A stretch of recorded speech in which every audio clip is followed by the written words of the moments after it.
Who snitched in this case, though? You know, I'm just asking. Did they say who's telling us that?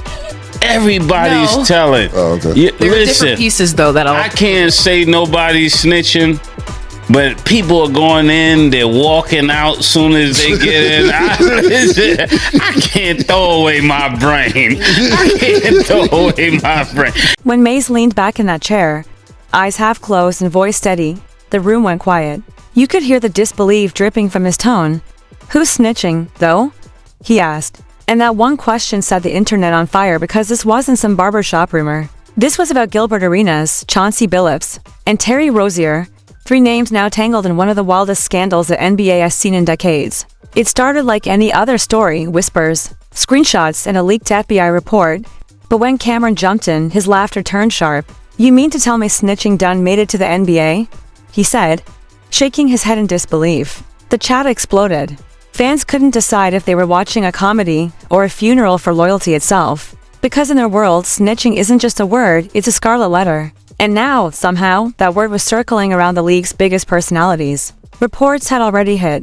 Chauncey Billups allegedly tied to a federal investigation involving illegal gambling, insider information, and rigged poker games linked to New York crime families. Terry Rozier, another rising star, accused of faking injuries to shift betting odds. And Gilbert Arenas, the name trending next to informant. People didn't want to believe it, Gilbert.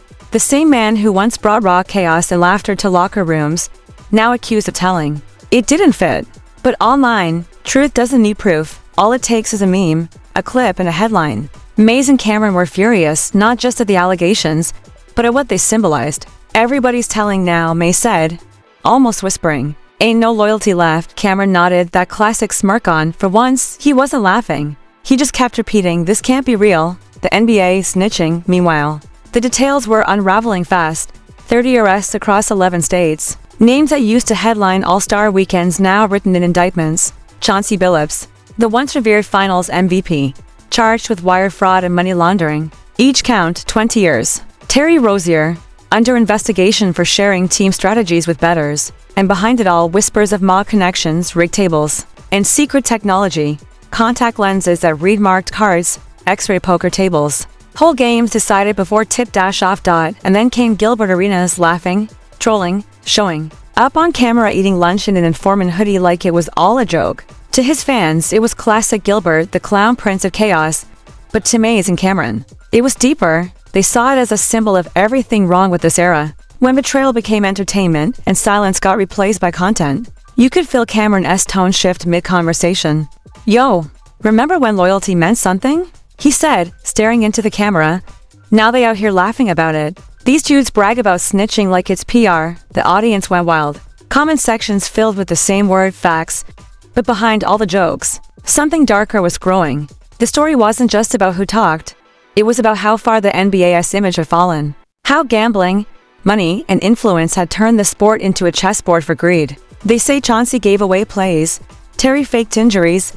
Damon Jones leaked LeBron's info. Mase said slowly, but tell me this. Why only show our faces where the family's at? The ones really running the games? That question hit like a bullet. Because the media had shown mugshots of black players and coaches. But not a single image of the crime families allegedly running the scheme. It was selective outrage familiar. Quiet racism wrapped in sports reporting. And Gilbert, whether guilty or not, became the easy target.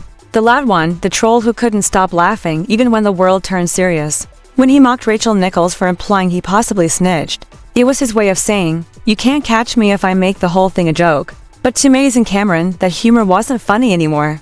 Everybody walking out soon as they walk in, Mase said, shaking his head, somebody telling. They just ain't said who yet. And that was the line, the one that would echo through every blog, every tweet, every clip. Because when Mase said it, the room froze like even the air wanted to know the answer. Who was snitching? And was Gilbert Arenas really part of it? Or just the fall guy in a story way bigger than him?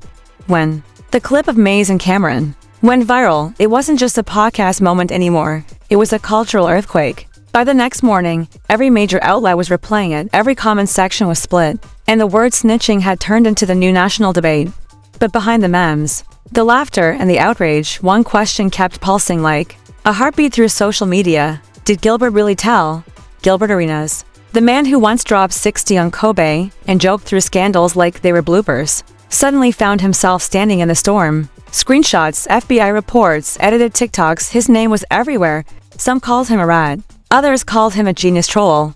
But no one could ignore him. Because every time someone accused him, Gilbert doubled down, he laughed louder, posted more. Mocked the rumors. If I snitched, he said, I'd be telling on Nick Young first. And fans didn't know whether to laugh or clutch their pearls. Meanwhile, Mase was boiling.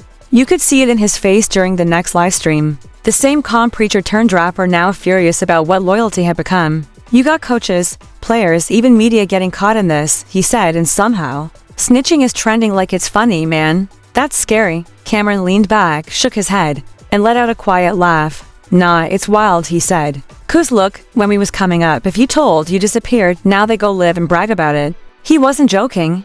He was tired, you could hear it. And that's when the story turned.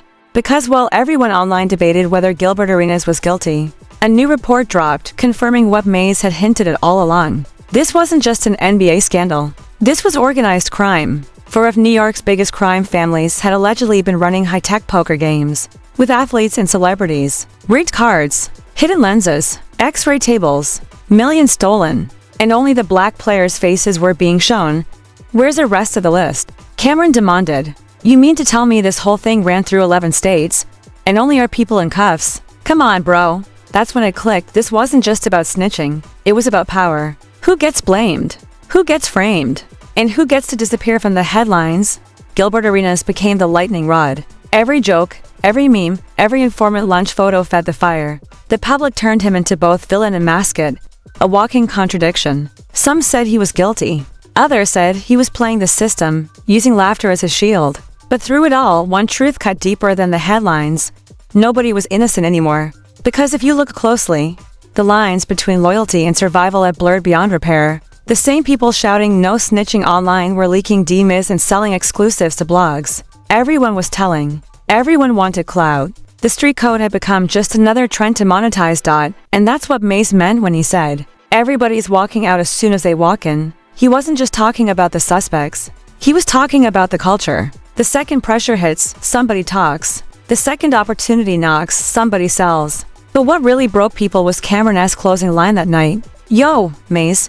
He said softly, remember when we used to believe the NBA was clean? When it was just ball, fame, and sneakers? Mase didn't even answer. He just stared at the camera, eyes dark, voice low. That's over now. From there, the fallout spread like wildfire. Podcasts dissected every word. NBA fans demanded statements. Even retired legends started chiming in, some defending Gilbert, others calling him a disgrace. Yet through it all, Gilbert Arenas never stopped trolling. The louder the noise got, the more he laughed. Because in the social media age, attention is protection. If the world's watching you, they can't bear you quietly. Still, whispers began to grow louder. Maybe Gilbert really did cooperate. Maybe that's why the FBI's second wave of arrests hit weeks after his release. Maybe those jokes weren't jokes at all. And once again, the internet split into sides, Team Gilbert versus Team Code. But the real twist? The investigation wasn't even close to done. More sealed indictments. More names. And once again, the cameras pointed at the same faces. That's when Mase said something that hit harder than any headline. You can't call it snitching when the system already owns the truth, he said. They just decide when to release it. Think about that. Because maybe this isn't a story about Gilbert Arenas at all. Maybe it's about how the game itself, basketball, fame, loyalty, even journalism, has turned into a rigged table. Everyone's gambling with something. Their money. Their name. Their soul. And in that game, there's only one rule left. Whoever talks first lives longest. The lights dimmed. Camron looked over. So what happens now? He asked quietly. Mase didn't blink. Now, he said, we wait to see who walks out next. See who walks out next.